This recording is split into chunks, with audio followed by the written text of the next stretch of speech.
Imagine you build a company from scratch, you fund it, you recruit the best people in the world for it, and you decide for years that this would be your life. But then one day, they just kick you out.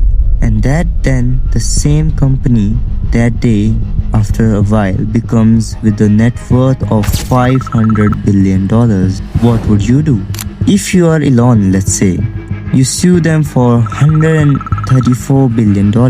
This is the most dramatic, expensive, and the most personal war in the history of Silicon Valley. And it all started 2 words written in the private diary. It was a lie. To understand this war, you will need to go back to around 2014. Elon Musk was already the most talked person in the tech. Tesla was growing, SpaceX was launching, and there was still one thing that was keeping him up at night: the artificial intelligence, or AI.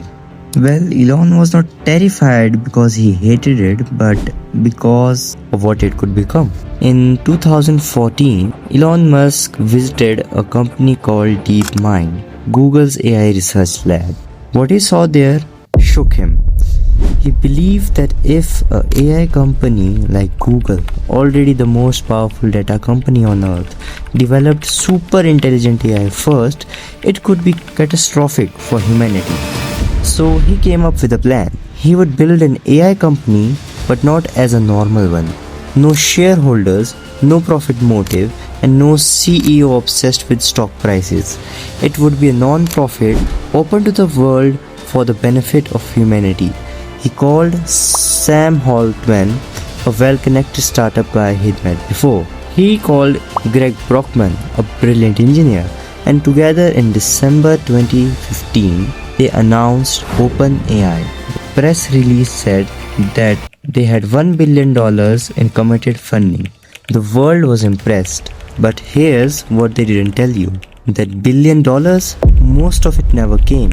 Almost all the early money came from just one person, Elon Musk, who donated between $38 and $44 million of his own money.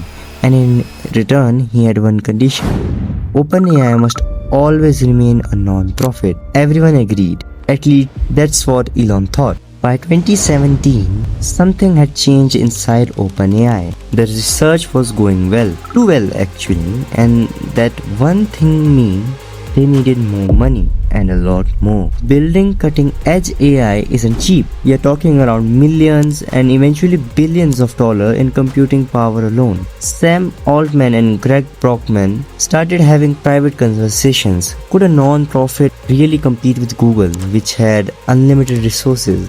What if they created a for-profit arm to raise real investment? Musk was not happy about this. In fact, in early 2018, he sent Altman an email that read like a final warning. He wanted control. He proposed that Tesla acquire OpenAI. Altman and the board said no, and then something happened that nobody had enough. Elon Musk quietly resigned from OpenAI's board in 2018. The official story: the conflict of interest with Tesla's AI work. What was really happening behind the scene was far more dramatic. Greg Brockman, OpenAI's co-founder, had a journaling habit. He wrote down his thoughts, his fears, his plan, and in November 2017, he wrote something that would come back to haunt him years later. I cannot believe that we committed to non-profit. If 3 months later we are doing B Corp, then it was a lie. He also wrote this: "This is only a chance we have to get out from Elon." These diary entries sat in Brockman's private files for years. Nobody knew they existed until previous year 2025, when Elon Musk lawyers found them. So, who's the good guy here? Honestly, well, it's just complicated. But Elon did fund OpenAI. He did recruit its best people, and the evidence suggests that the founders privately knew the non-profit commitment might not hold. But OpenAI argues that they had no choice. Building AGI costs billions. A non-profit simply cannot compete with Google and Meta for resources. The for-profit structure was necessary to survive. And for Elon, he now runs the XAI, a direct competitor. He has every financial reason to want OpenAI weakened. So he is a betrayal idealist fighting for AI safety. So is he a betrayed idealist fighting for AI safety, or a billionaire using the course to slow down his biggest competitor?